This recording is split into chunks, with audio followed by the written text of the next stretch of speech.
what's lost or waiting.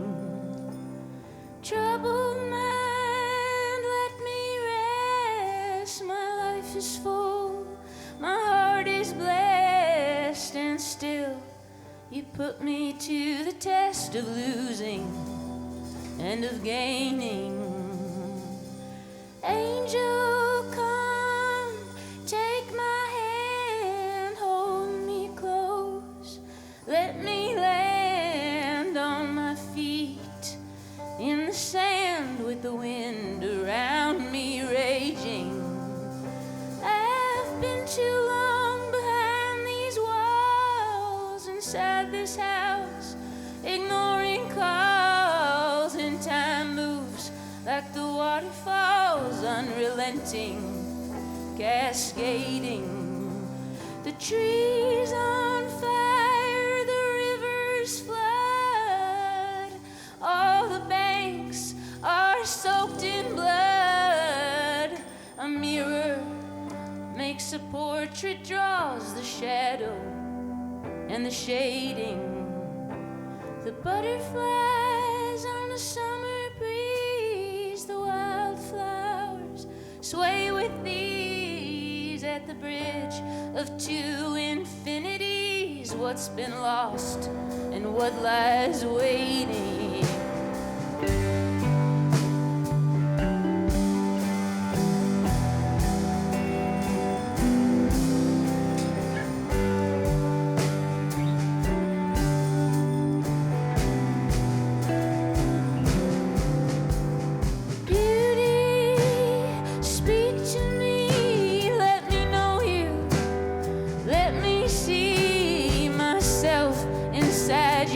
Mystery through the crystal cage of aging, longing to go back again to be someone I've never been. I echo and I seek to win, mourning and celebrating, fastening so desperately to vision and to the bridge of two infinities. What is forming, what is fading, deep within the center of the picture is the one I love. The eye behind the essence, still unmovable, unchanging.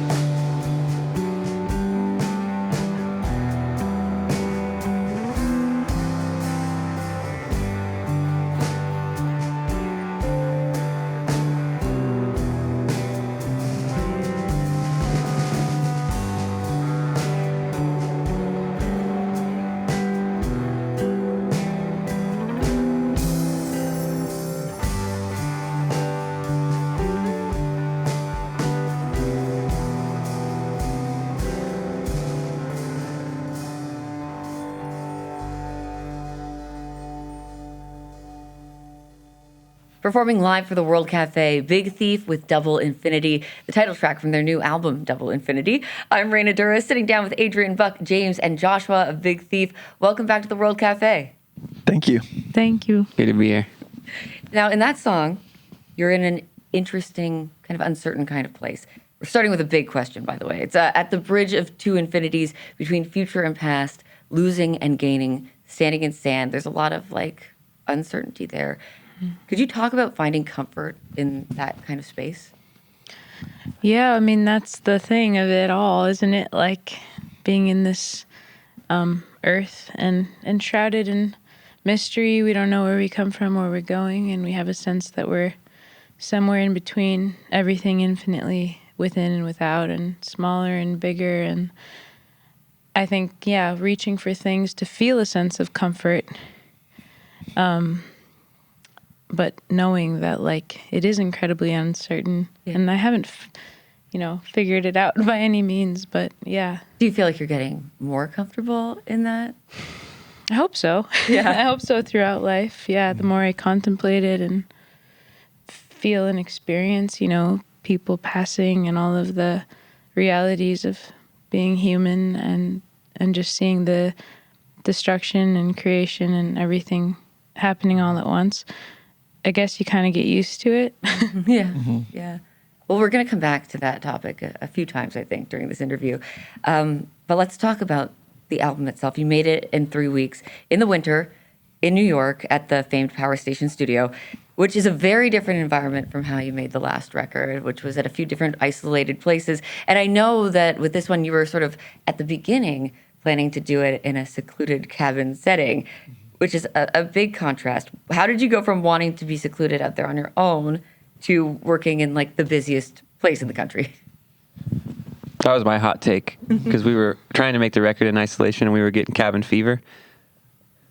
We were just in a feedback loop.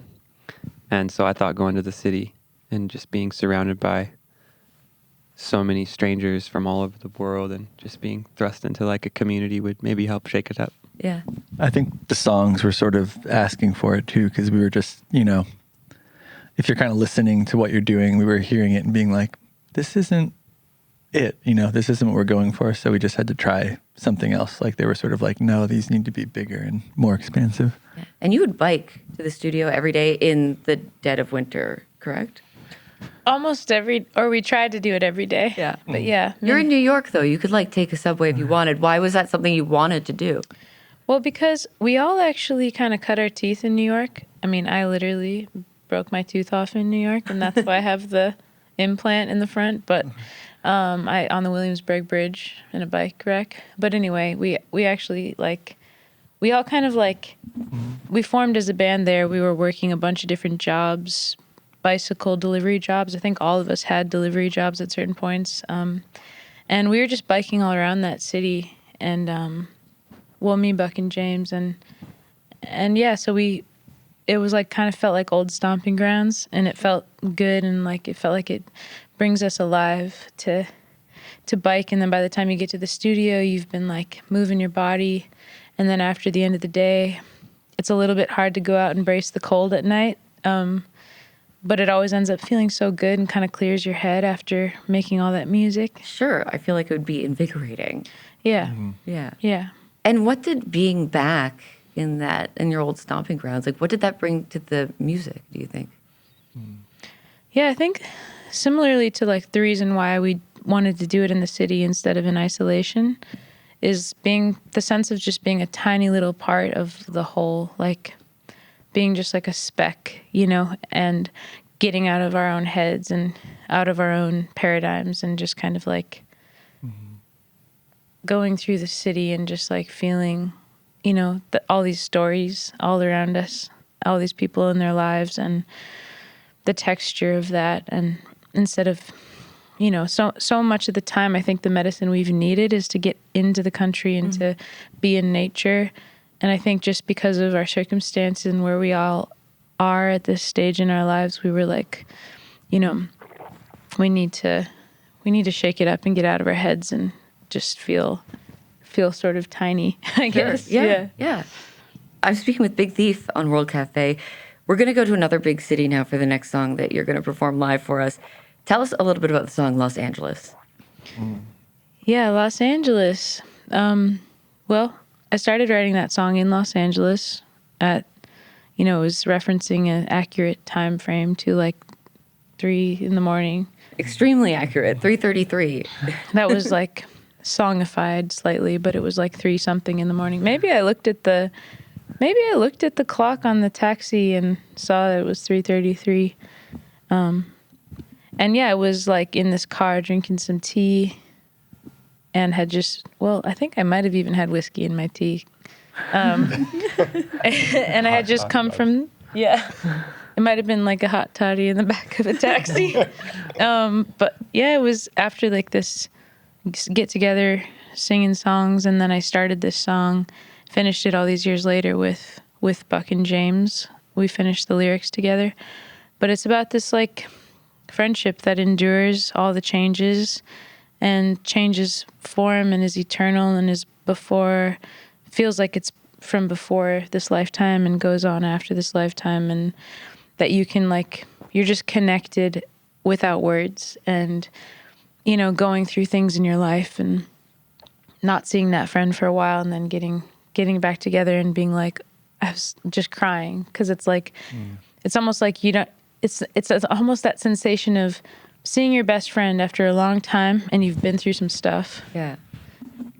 And it's like only in the reflection of their gaze do you start melting and realize like that you can cry, and that like because they know you so well, and you know, you can just let go. Yeah. Yeah. You can like really, and you can feel, it's kind of like when you don't see someone or when you see someone every day and you don't notice how they change as much. If you don't see someone for a while, it's like, oh wow, that's drastic. You can see yourself that way all of a sudden. Yeah. I'm glad you mentioned the time, because each section of the song starts with a very specific place and number. So there's Los Angeles 333, Park Avenue 838, and On an Airplane 27D. You told us the significance of the first one. Why did you want to start each part with like a very specific place? Well, yeah, I think it just felt like I think it was just sort of like the way it felt good.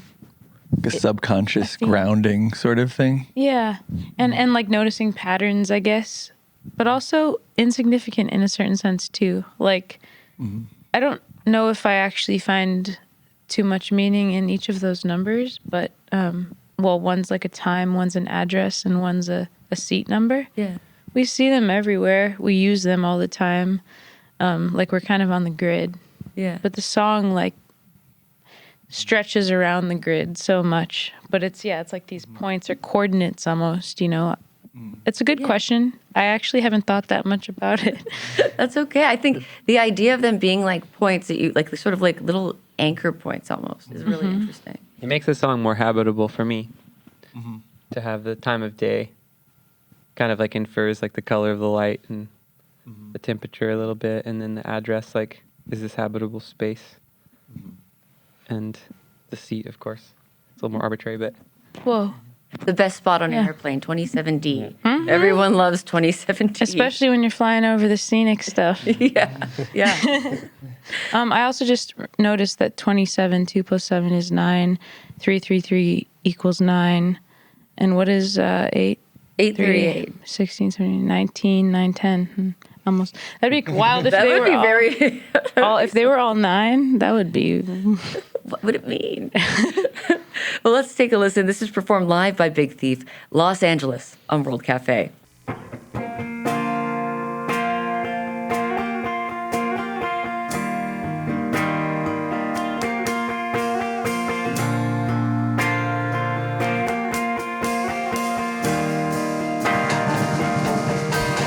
Los Angeles, 333, nothing on the stereo. Dirty tear like the Mona Lisa, smiling in the half-light. Mysteriously, but seriously, I follow you forever. Even without looking, you call, we come together. Even without speaking, you sang for me. You sang for me. Picture box is full, and we are kissing in a fistful of fragments falling down. I throw them up and I watch them hit the ground like snow. Amputated dimension of the physical, melting image without sound. Park Avenue, 838, waving to my best friend like a soldier at the gate. Cheers. Feels like it's been 10 years. Has it only been 2 years? 2 years feels like forever, but I know you without looking. You call, we come together, even without speaking. You sang for me. You sang for me.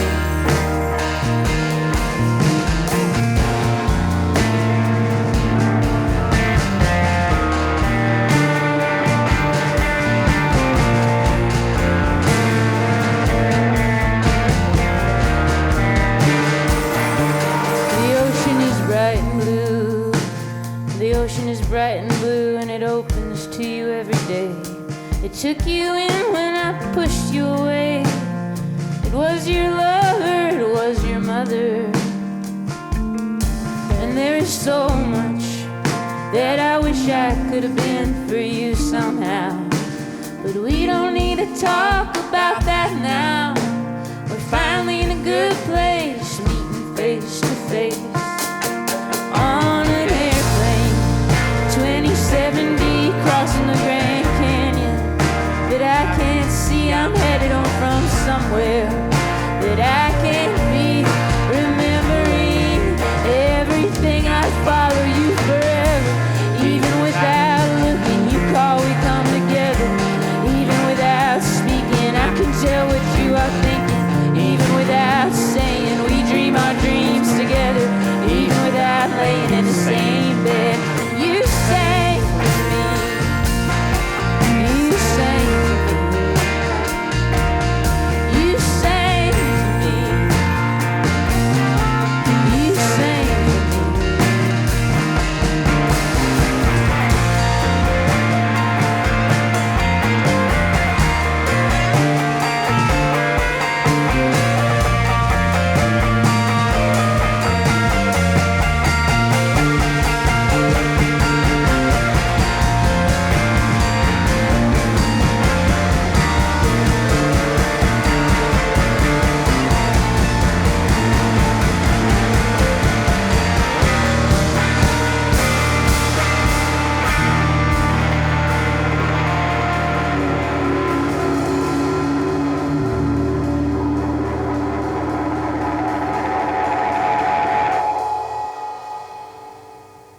Big Thief performing their song Los Angeles on World Cafe.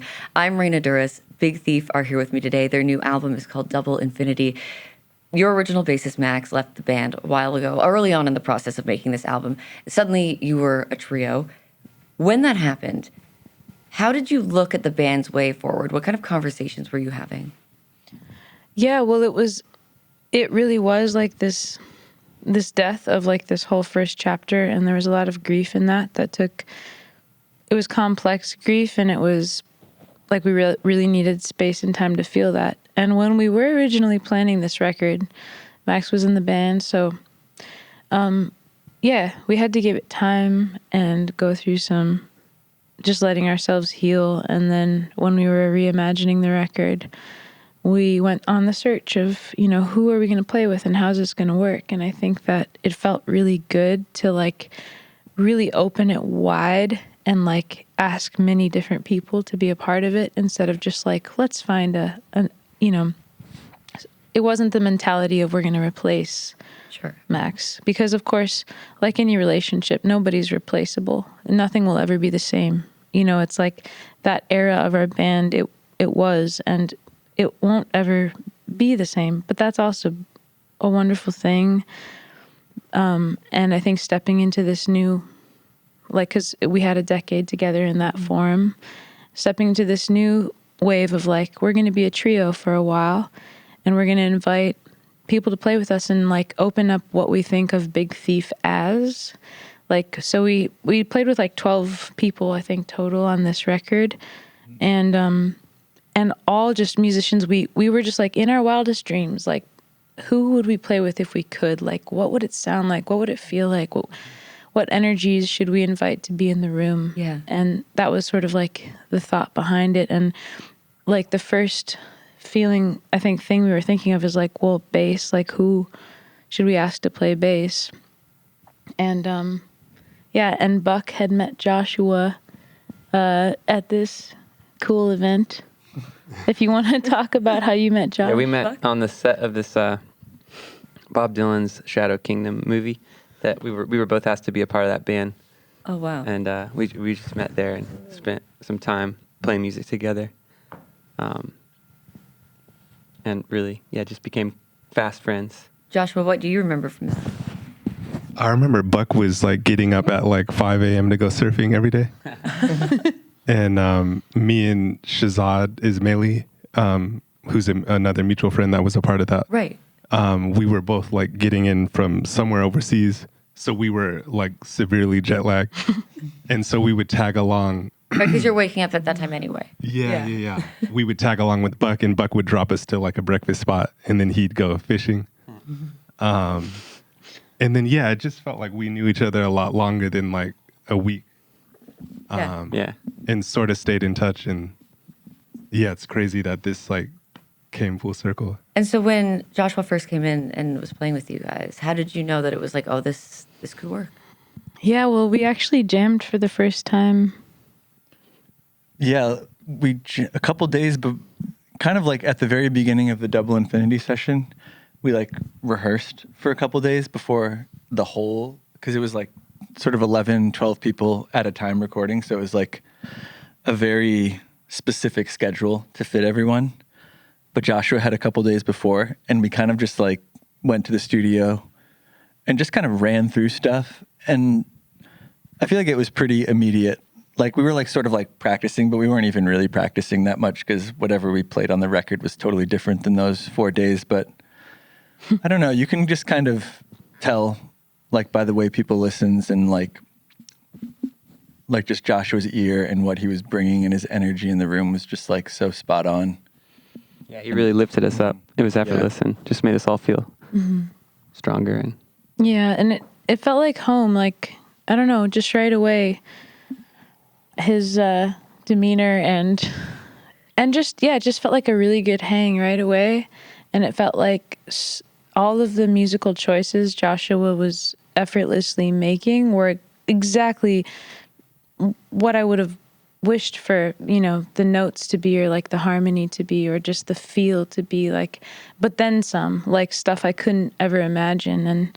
And it was exciting. It just felt really, really exciting. Like I remember like jamming a bit and being like, whoa, like I didn't see that coming. Like I thought like maybe we'd make that album together with everyone and with Joshua.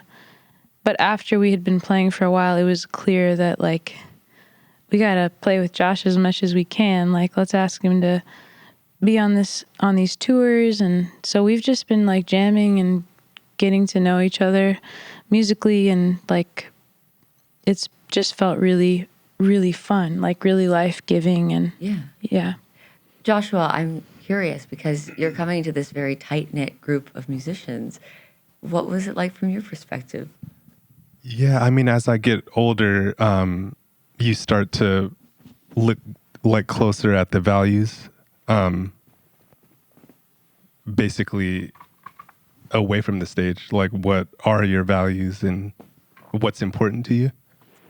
And before the recording, Adrienne and I connected on the phone, and I quickly found out that we share values that at least like complement each other.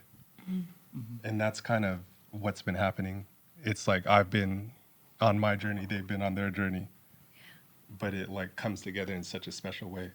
What was one of the values you realized you shared? Wow. Openness, empathy. I could go on and on. A music forward, artistic sort of valuing like the creative process and the music as like the anchor and the center of everything, as opposed to like, I think like what we want out of life. Like it's not like the grind and the hustle to, get as much popularity or get as much money as we can, but it's more so to simply go as deeply as we can into music and into like knowing ourselves on that level, and like becoming like artists and like becoming ourselves fully. And like, and I think it's been another delightful surprise to realize that we share some beautiful humor too. Yeah. Like I think like the humor, sometimes that's the thing in friendship that's like slower to open up and unfold. But like as we've been going and like touring together a bit, I just realized that Joshua's hilarious. That's important when you're like touring together and spending so much time together. Yeah. And that he also finds us to be hilarious. I mean, Joshua laughs really hard at all your puns and dad jokes, which is a bonus. my grandpa jokes, your dad jokes. No, but I mean, there's like, there's lots of ways in which it feels good. And I think we're just like being in the moment with it and soaking up every day. My guests are Big Thief. It's World Cafe. I want to talk about some of the other people who came in while you were recording. You wrote the song "Grandmother." I think the three of you together, Buck, Adrian, and James. It features a musician named Laraji. Could you tell us a bit about Laraji and why you wanted him for this song? Yeah. Kind of in that process when we were dreaming up the album, like Adrienne was mentioning earlier, like sort of collectively closing our eyes and like in our wildest dreams, what does it sound like?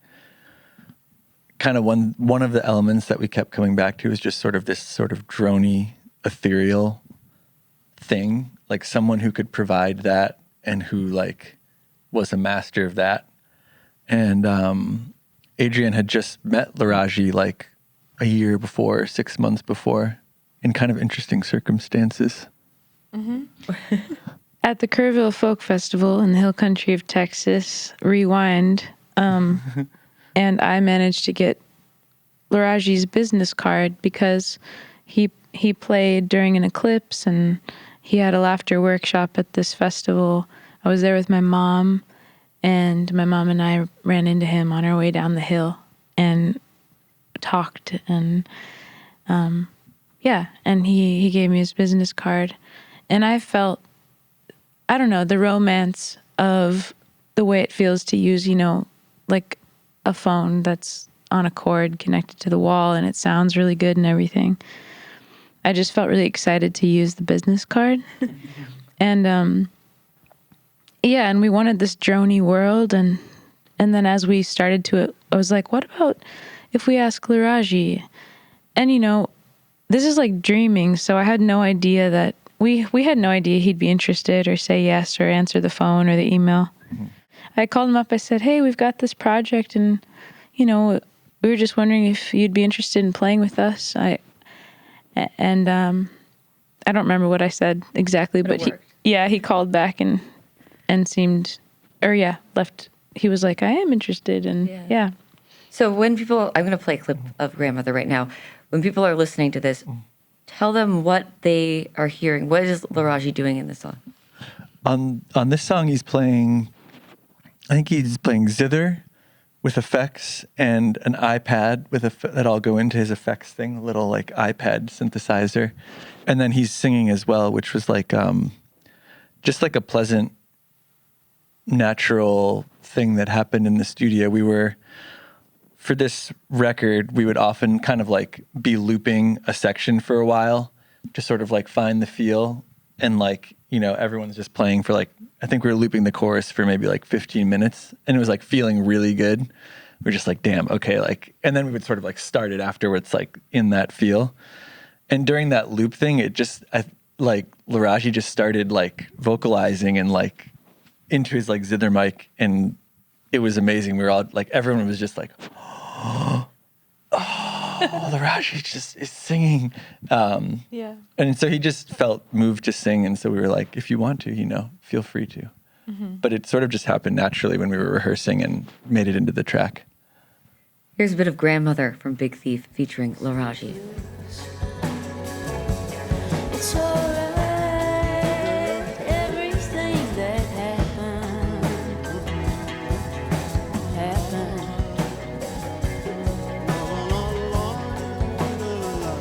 So what's the use of holding? It's unfolding. We're all insane. We are made of love. We are also made of pain. That was a bit of Grandmother from Big Thief's new album, Double Infinity, featuring musician Laraji. He's one of many musicians who join you on this album. take us into the studio. Say I walk in the middle of the recording process for this record, set the scene for us. What would I see? That's fun. You'd get up, you'd walk into this building, and downstairs is a sector of, I think, a music college. Is it Berkeley? Berkeley. Berkeley is in the bottom floor, and there's probably like a really nice student who like greets you behind a desk, and then you press the button for the elevator, and you go up in this elevator, very undecorated, mirrors on all sides, I believe, and then you go up to I forget which floor. Third, and it opens up, and then you walk out, and to your right is this like sort of break room, just an open room with big windows and all kinds of, we had snacks and coffee and stuff like that, and it was just like a big table in that room, but very plain, undecorated. Yeah. It's just kind of like a Sterile. somewhat sterile, Yeah. except for the mural, which has a lot of pizzazz. Yeah. And then you walk into the studio, and there is a really like grandiose, all wood, like cathedral-esque, like very tall ceiling, dome shaped room. And it's one of the reasons we chose this studio, because it was like big enough for everyone, and we could record to tape there, and they had the gear we needed. So, and then like little pockets off of the big main dome, there's these little like isolated rooms with windows that look out into the center. And then within that, Dom and the other engineers created like little rooms inside of the main room.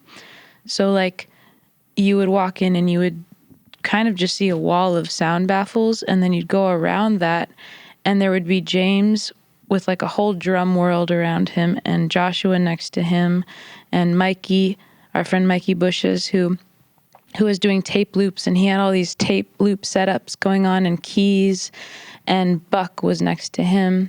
And then there's a room with all these windows, and inside of that room were Hannah and June McDoom and Elena, Hannah Cohen, June McDoom, Elena Spanger, and myself. So the singers, and then me, and then there's a glass window to my right where Laraji is sitting, and with him in that room, John Nellen and Michael Patrick Avery had a whole percussion setup. So the percussionists were sat next to Laraji. I could see Laraji to my right. I could see James in front of me. I could see Buck to my left, Joshua to my right, all the girls next to me here singing. And am I forgetting anything? I feel like that's like the setup. Yeah. And there was like scarves and incense and candles and blankets, and like we like vibed it out a lot, and like little trinkets and like rocks and like pictures and just little things like that. So inside we definitely cooked up like a cozy vibe. It kind of felt like we were all in a fort. Like it kind of felt like we were all in like a fort that kids made. That's like kind of what it sounds like. Yeah. Kind of what really it is. nice. Yeah. Yeah, I would sleep over by. And these were like 9-hour recording sessions you were doing, and you wouldn't play the songs or the music for the other artists, the other musicians beforehand, right? So there's a lot of improvisation. How did it feel? Well, doing that?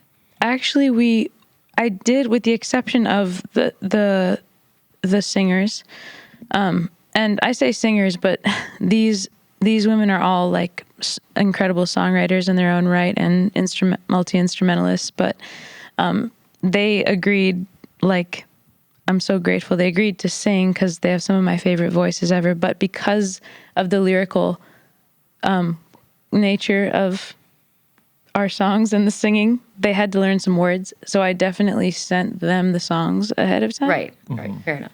But everybody else, it was just fresh, I think. And they just set up a groove. And me and Elena and June and Hannah, we'd all be in the other room working on some parts I kind of like let them, they just came up with their own parts. I wasn't really coming up with the parts. I just sang the songs. The girls like made some awesome vocal part. And then by the time we would go back into the main room, everybody had been cooking up like the groove. And it was just kind of like a constant stream of music for 9 hours is kind of how it felt. Like it, like almost like barely stopping playing. And Laraji was just always playing, like as if it was the take. Like he was just kind of, there was like a river of sound. Yeah. Yeah. As a band who, you know, usually would work just the four of you, suddenly having all these people in there doing things differently, how did that, what kind of creative doors did that open for you? How did it change how you think about making music? I think it just really encouraged everyone to listen to everyone else except ourselves, I guess. We've all played with a lot of musicians over the years, so it felt pretty natural too. But yeah, as a band, of course, you develop patterns and kind of muscle memory over the years. You have like your go-tos, which can be a really good thing too. Of course, that's like a big part of our sound. We have a language that we've developed with each other that's pretty telepathic at this point.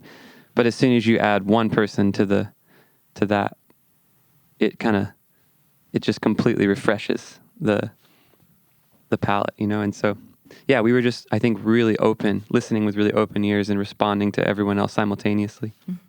On World Cafe, I'm talking to Big Thief today. Their new album is called Double Infinity.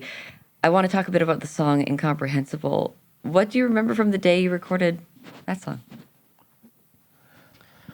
I have to think about that I first. actually kind of remember because it was we recorded that one somewhat early on, and that was one that I feel like that one was a bit of like a groove hunt. I feel like we played it a bit, weren't really feeling it, listened for a second, went back in, like played it some more. Like oftentimes, like I think like less so than making, like in the moment, everyone's kind of making micro adjustments and tweaking things, and you know, like little stuff like, can we a little slower, or like, can we like dense, but just like pretty vague.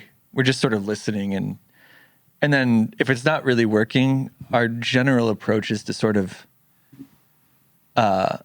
just start fresh, kind of like zero it out and like be like, okay, that's a version of it. Maybe it's not quite getting the feels the way we're wanting. Let's just start it over with a new feel. I think that was one where we then just started with this new feel, and it was early on in the session. I remember that we had the halftime groove going live. And that felt good live, really did. But then when we got to the studio, it just kept, I think the momentum of the double time, it really sat into place when it was that, like we found the feel in the studio that it wanted to be in the studio. And, but the thing is, like, every time you play the song, it's another version of it. And even if someone records it with their phone, it's a recording of it. And so there's these versions, there's all these versions, and like, this is the Double Infinity version, but the song lives way outside of that too. Yeah. In the song, you're driving along Lake Superior in Ontario. It's just like an enormous lake formed millennia ago by glaciers. You swim in Old Woman Bay, which is a real place. Tell us about that drive you were taking and why it stuck with you. Yeah, I was with my girlfriend and we were supposed to fly. So basically we were in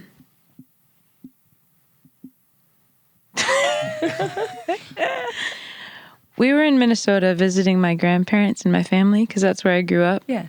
And we were supposed to fly east, and we decided to miss the flight and to stay on a little bit longer and to drive up north and to drive out east. And then instead of going the south route through the States, we wanted to go up into Canada and drive that way. Yeah. And so I grew up with Lake Superior. That was sort of that was the escape. That was like the place we'd go to get out of the city and stuff, to go to Duluth or Grand Marais or like the Boundary Waters in northern Minnesota. And so that lake is very much like deeply in my bones, and its grandeur and beauty in all the different parts of it. And I wanted to show my girlfriend like that sort of space. And so then we drove up and all the lupine flowers were in bloom. It was gorgeous. There were so many of them. And we drove up and through Thunder Bay and all the way. And Old Woman Bay was this place that it felt like we emerged out of a tunnel of like billions of pine trees, a billion broken arrows, and into this space, Old Woman Bay, which was absolutely beautiful. And I got in and it was, chilly water, but I felt like, man, it felt poignant to be swimming in Old Woman Bay as I've entered into my 30s and come up into that part of life where everyone says, oh, I'm 30. Oh God, I'm getting older. Oh no. And I always used to say to people who would say that, and particularly women who would tell me that, like, oh, I'm getting old. And I used to feel like, what are you talking about? When I'm in my 30s, I'm not ever going to say I'm getting old. And then of course the years come and you're like, oh my gosh. And then you get this whole narrative in your mind of what everyone told you growing up, and you start to hear those words and those voices. Oh yeah. And it's like, I was baptized in Old Woman Bay. Like I baptized myself in the waters of like the old woman, like goddess energy or something. And I just felt like, hell yeah. Beautiful it is. Yeah. And it really was 2 days till my birthday, and I was going to be 33. And I was like, wow, like this, it's just like, yeah, it just gets better. But also more importantly, all of those narratives about aging being unattractive or not beautiful, it's just all this like, it's not real. It's just these held beliefs that we are, that are so interwoven into like oppression and sexism and just all of these like, it's not real. And I think that's the thing that I yearn for in my soul and in my heart, for my grandmother to feel and my mother to feel and maybe future children to feel, or anybody at all to feel at home in their own bodies and to feel like they can be there, and that like that every part of life can be celebrated equally, and that like that is beautiful, that we aren't even trained to look for true beauty or to even recognize it, or to even recognize what beauty actually is, what love actually is. Like there's all these ideas that take us away from the actual core and essence. Yeah. As a woman in my 30s myself, I feel like the line, let gravity be my sculptor, let the wind do my hair, is going to be like a mantra. Whenever I have those thoughts of like, oh, you don't like, oh no, a wrinkle, oh, gray hair. It's like, it's fine. It's beautiful to have those things. Yeah. Yeah. And I'm sure like many people feel that way. Yeah, absolutely. I think. But if we could just like really recognize it, because I think that's what I'm yearning for in myself, is to not just like have the mantra, but to deeply feel when I'm 50, 60, 70, if I'm so blessed to grow old, that I could be able to see myself and be like, wow, like, yeah. Yeah. Yeah. Well, I mean, when I look at my mom or I look at my grandmother, I think you're beautiful. I don't think, oh, you're old. I think you're a beautiful person. You're a beautiful woman. And like, it doesn't even enter into my mind to think anything otherwise. You know? Yeah. We're definitely like in like an ageist, all the things ist. Yeah. Yeah. Like, and let's change that, let's work on that one. Yeah. Well, let's listen to this live performance, live for the World Cafe. It's Big Thief, Incomprehensible.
are the letters and the photographs. In 2 days it's my birthday and I'll be 33. That doesn't really matter next to eternity, but I like the double number and I like an odd one too. And everything I see from now on will be something new.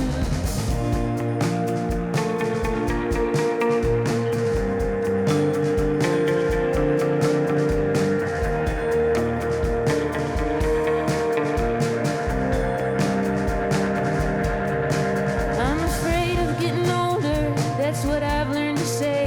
Society has given me the words to think that way. The message spirals, don't get saggy, don't get gray. But the soft and lovely silvers are now falling on my shoulder. My mother and my grandma, my great-grandmother too. Wrinkle like the river, sweeten like the dew. And as silver as the rainbow scales that shimmer purple blue.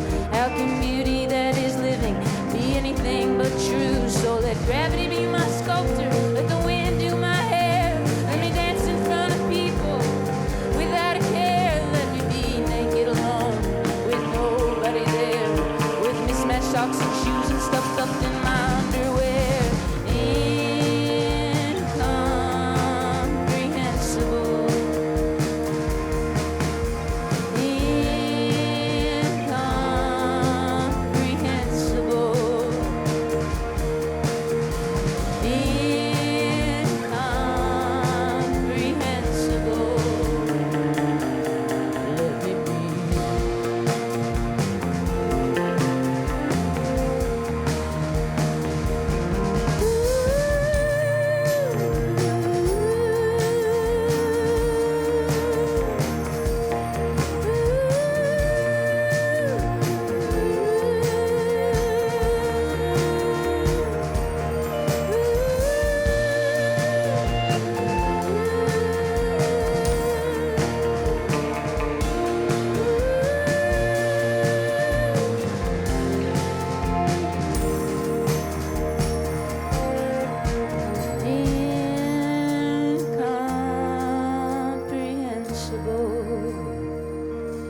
Let me be. Incomprehensible. Let me be.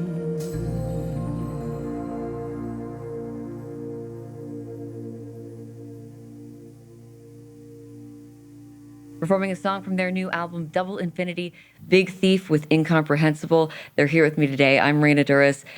You know, I'm curious because we're talking about these like sort of deep human vibrational things or these big universal questions. But as the band gets bigger, you also have to look at like the nitty gritty, maybe less exciting day-to-day running the band stuff. How do you guys think about approaching the business side of being Big Thief? Yeah, it's like, I think early on we sort of realized like, you know, as we were like getting bigger and sort of it, like all the moving parts were starting to, there are more and more moving parts. And like, I think we sort of realized early on that you can either kind of take control of it and like show up for it and have some responsibility towards it. Or you can like totally check out and just be like, where am I? Like, and have your manager do everything for you. And so we kind of want to try and show up and like run our operation in a way that feels good to us, while also letting go of some control. And like, you know, like even just having a crew, I feel like each new little crew member we got was like a feeling of letting go, because we were so gung-ho about touring in our van and like touring together, and we had this amazing system of like one person would run to the merch thing and the other two people would pack, and like we did all that, and then like letting go into like, oh, someone's doing sound for us, like someone's doing this for us, like let them do their job, and but whilst not losing touch with like the people who are doing it for you, and like making sure the values align with everyone involved. I do think too that there is a sense of responsibility that has like grown over time too. At first we were just like pushing to play anywhere and everywhere we could. Nobody knew who we were. No one really cared. Like we'd be playing in these noisy bars and, you know, burning CDs and celebrating to get $50 in tips to put in our gas tank. And we did this for years. And I'm grateful for that experience because it fortified my own sense of my commitment to music and art no matter what. It's a blessing to be able to do it, but I really felt within myself and still feel that I was prepared to do it if it meant living a really simple life and having very little, like living out of a camper van, which we did for a while, and or just whatever I had to do, working a couple jobs, to be able to have a relationship with music and play with friends and play as many shows as I could wherever, whether it's for nobody or 20 people. And I really felt that proven to myself over time. Like, there's nothing else I can do. Right. No matter what. Like, I've got to do this. And I think that gave me this sense of empowerment. And all of us shared that same quality and attitude that's like, we won't compromise. And if somebody comes on board, like a label or management, booking agent, lawyer, whoever wants to help us, if they want to help us, awesome, and let's like form a relationship. But if at any point anyone asks us to compromise some of our like deep values or to do something creatively and tries to control that, I'm out. I'm sorry. I'll leave that money. I will leave that whole thing, and I'll happily, I know that I can be quite happy, working a restaurant job and playing gigs and jamming with people when I can. And so it's just like, it doesn't feel like anyone could mess with it. Yeah. But as we grew and grew, which wasn't expected, and I never had that goal of like, just getting as big as we could. My only goal was to just be able to sustain a life of playing music and to play in as many places as we could and to make the kind of records we wanted to make and collaborate with people who inspire us. To be able to do that, I think that's just like, that's always been the most important thing. But as the success and the fame and all that stuff has grown and grown and grown, it really is this other thing. And there are more obstacles to go. There's like to feel yourself, to tune out the voices and the noise and the binaries and the opinions and the projections. It goes from being like a little faint trickle of a stream in the background to being like an ocean coming at you. Yeah. An ocean of like people yelling like, you're this, you're that, do this, do that. And it's like, am I still here? Am I still in here? And I think that becomes like the work to just like keep grounded and keep centered and to keep close to the music and to be prepared at any moment to walk away from all of that if need be, like just being really honest. How do you help each other stay grounded when that noise gets really loud? I was going to say, I was really struck with this, when we started playing, is the question of like, what is it that we're offering and reaching as high collectively as possible? Because on my journey, it's like once things seem to get to a certain level of notoriety, a lot of those magical things are lost. And I think everyone here cares so deeply about not letting those things go. Yeah. And sharing that, Yeah.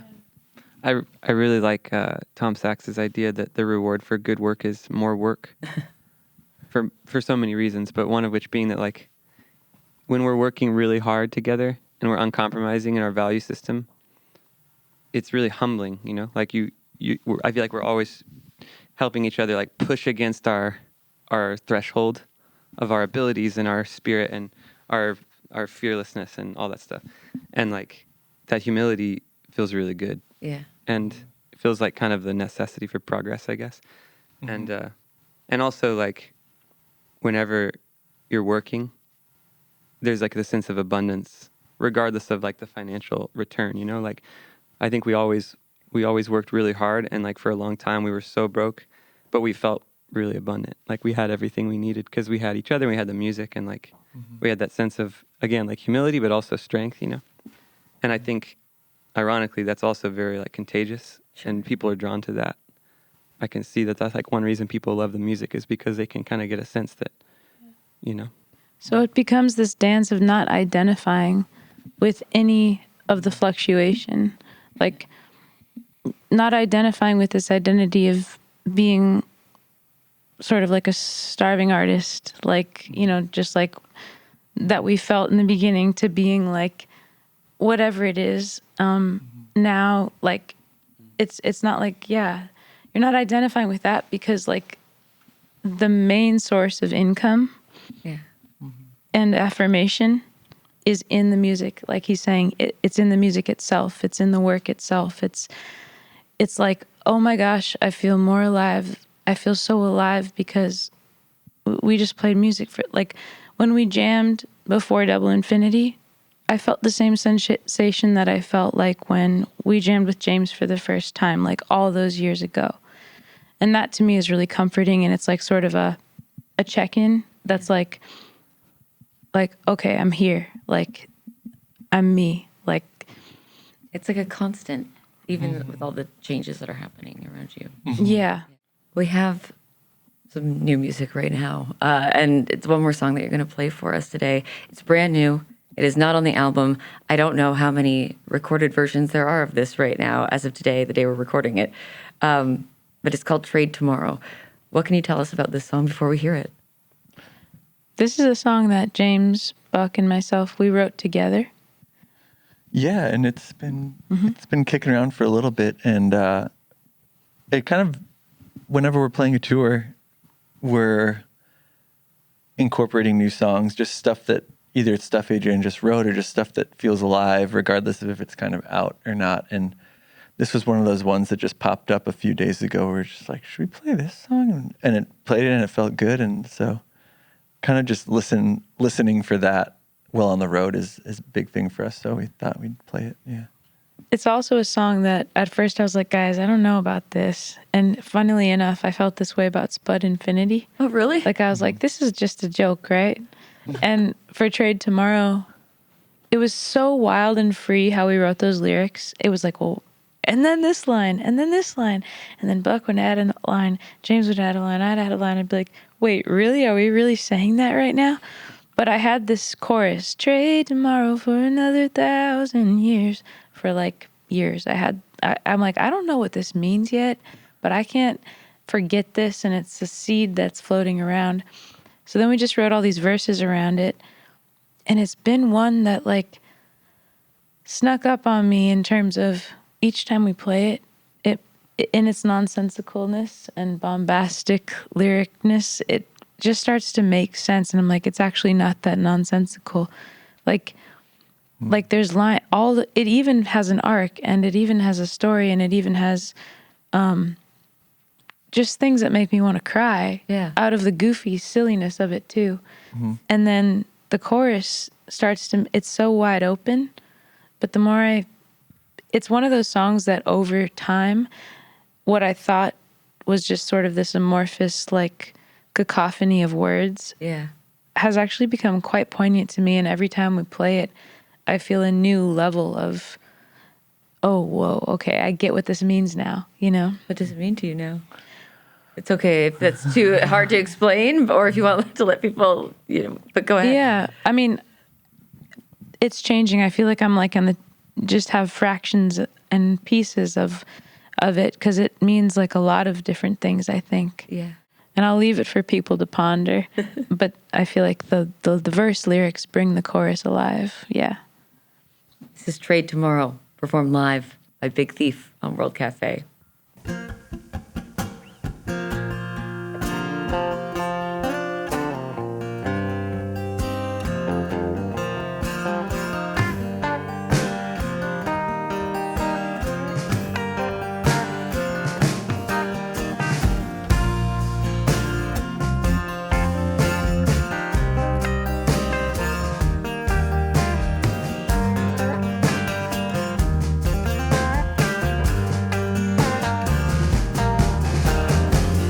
Last night it was Halloween. We shut down the Dairy Queen. We're still wearing face I found. Postal pasta lipstick. You're a dipshit. Don't touch my girlfriend. Don't touch my girlfriend. Every day is another song. Every day we sing along. Do-da, do-da, do. She bop, she made me do it. Young bride thinking twice. Gonna eat your beans and rice. She bop, she watched me do it. She bop, there was nothing to it. I ate my fill and died. Never made it to the other side. Been haunting this Ferris wheel. Been haunting this roller coaster. Life's a piece of shit. I think I just rolled in it. Empathize through the eyes of the hog. Be one with the swamp and the fog. Gonna roll down the windows too. See what the wind'll do. Stick my head out like a dog. Close my eyes and think of you. I'll trade tomorrow for another 1,000 years. I'll trade tomorrow for another 1,000 years. Daddy put a lightning rod on the house of God. He was looking for the eyes of the muse. He was feeling let down and confused. Mama painted nightingales. Mama turned the music on. Sang along like it saved her life. Carved my soul out with a knife. Lately I've been feeling free, but it's getting the best of me. Been cheating and I don't know why. I wanna cry, but I can't cry. Trade tomorrow for another 1,000 years. I'll trade tomorrow for another 1,000 years. I'll trade tomorrow for another 1,000 years. I'll trade tomorrow for another 1,000 years. Been dancing at the footstep bar ever since I fixed my car. I'm still wearing those wedding blues. I bought some candy at the candy store. Got home, lollipop on the floor. She bopped, she watched me do it. She bopped, there was nothing to it. The devil slept in my bed. All night I held her head. She cried and cried till it all came out. Everything she was evil about. Fell asleep with my sneakers on. Halfway through the new King Kong, I dreamed of fireballs. I dreamed of waterfalls. I trade tomorrow for another 1,000 years. I trade tomorrow for another 1,000 years. I trade tomorrow for another 1,000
Big Thief performing a new song called Trade Tomorrow for World Cafe.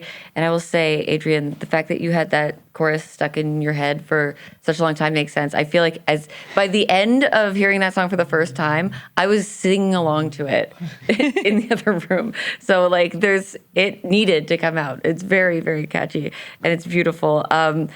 Thank you guys so much. I've been talking to Adrian Lenker, Buck Meek, James Krivchenia, and Joshua Crumbly of Big Thief today. The new album is Double Infinity. That was great. Thank you guys. Thank you so much. Thank you so much. I'm Raina Douris, back in a moment with more World Cafe.